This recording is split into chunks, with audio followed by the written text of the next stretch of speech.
नमस्कार. राई सीड्समध्ये आपलं स्वागत आहे. मी नितीन शिरसाट. आपण कळवण तालुक्यात पुंडाणे या गावात आलो आहे. तिथले हे प्रगतील शेतकरी आहेत. त्यांनी आपलं जे आपण जी नवीन व्हरायटी लॉन्च करतोय आरंभ 90, तर ते लागवड केली होती.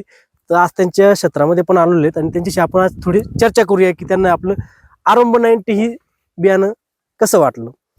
दादा, आपला पहिले पूर्ण परिचय सांगा. माझं नाव भरत गोपाळ देवरे, पुंडाणे ओतूर या गावातला शेतकरी आणि मी वाट्याने जमीन करतो. गिरीश रूपचंद देवरे यांची शेती मी वाट्याने करतो. अच्छा, तर हे प्रगतील शेतकरी आहेत. हे गिरीश देवरे म्हणून एक शेतकरी आहेत. त्यांचे क्षेत्र हे वाट्याने करतात. पण आरंभ 90 यांनी हे पहिल्या वर्षी वापरले, पण हे शेतकरी 2 वर्षापासून आपलं शुद्ध गुलाबी वापरलं होतं 1 वर्षी, आणि त्याच्यानंतर एक पुरसंगी प्लस हे वाण वापरले. हे आपले प्रायमर शेतकरी आहेत की गेल्या 3 वर्षापासून आपलं सीड्स वापरतायत. तर आज त्यांच्याशी चर्चा करूया. दादा, तुम्ही बियाणं टाकल्यानंतर तुम्हाला जर्मिनेशन कसं मिळालं? जर्मिनेशन तसं पाहायला गेलं तर मला 90 ते 95% मिळालं होतं. आणि पावसामुळे काही तुमचं? पावसामुळे एकच झालं की 10 ते 12 दिवस कांदा लागवड लेट झाली. नाहीतर त्याच्यामुळे मग रोप सुद्धा एकदम सुंदर अशा क्वालिटीचं होतं. त्याच्यात थोडस 15-1 दिवस असं धरा की लेट झालं, बाकी काही नाही.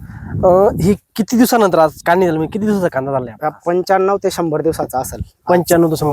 आपलं जी व्हरायटी आहे आरंभ 90, तिचं वैशिष्ट्य असं आहे, ती 90 दिवसाची व्हरायटी की म्हणजे ती कमी दिवसात येणारी व्हरायटी. जिथं आपण म्हणतो ना पाणीचा कमी असतो, त्या क्षेत्रासाठी आपण सजेशन करतो की शेवटचं जानेवारीमध्ये फेब्रुवारीमध्ये जो पाणीचा तुटवडा होतो त्या एरियासाठी आपण ही व्हरायटी सजेस्ट करतो. आणि याची गुणवत्ता म्हणजे असं आहे, कलर डार्क येतो, साईज एकसारखी येते. तर आपण आज प्रत्यक्षात मी तुम्हाला दाखवतो क्षेत्रामध्ये जिथं शेतकऱ्यांनी काढून ठेवलेले.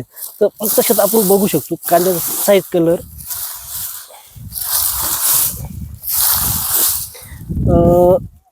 अजून म्हणजे याला अजून माती लागलेली आहे त्याच्यामुळे कलर थोडा डाऊन, पण अजून परत स्टोरेज केल्यानंतर परत याला कलर येणार आहे.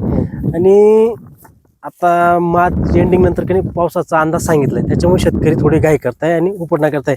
अजून याला 5-6 दिवस ठेवले असते ना तर माती आली नसती आणि परत अजून काही ठिकाणी साईज आणि कलर झाला असता म्हणजे. आणि ह्या एरियामध्ये पाऊस पण झाला होता, असं पाऊस पण झाला, पण तरी क्वालिटी छान नाही. तर आपण ट्रॉलीमध्ये पण यांनी आता टाकलेलं आहे, तर आपण बघूया प्रत्यक्षात. म्हणजे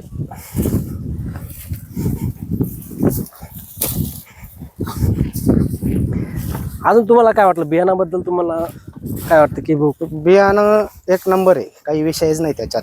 काही म्हणजे आपण असं म्हणतो की थोडंफार आपण म्हणतो का ते बोलण्यासारखं काहीच नाही बियाणं. नाही ना.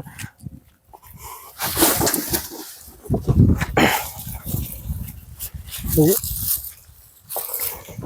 आपण ट्रॉलीमध्ये पण बघू शकतो की कांद्याची साईज, कलर कशा प्रकारे झालेली. थोडं मातीचं प्रमाण आहे, कारण थोडं ओलच पावसाच्या वातावरणामुळे, पावसाचा अंदाज असल्यामुळे लवकर काढणी चालू आहे. तरी तुम्हाला अंदाज काय वाटतो एकरी किती ॲव्हरेज? 150 ते 250 क्विंटलच्या आसपास ॲव्हरेज आहे. तर अजून स्टोरेज केल्यानंतर परत याला कलर भेटणार.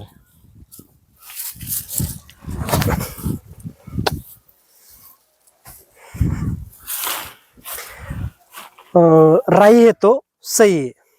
धन्यवाद. 1990 पासून कार्यरत असलेले जाधव टेलर्स फार्म प्रस्तुत राही नॅचरल सीड्स, कांदा बियाणे क्षेत्रातील विश्वासाचे नाव.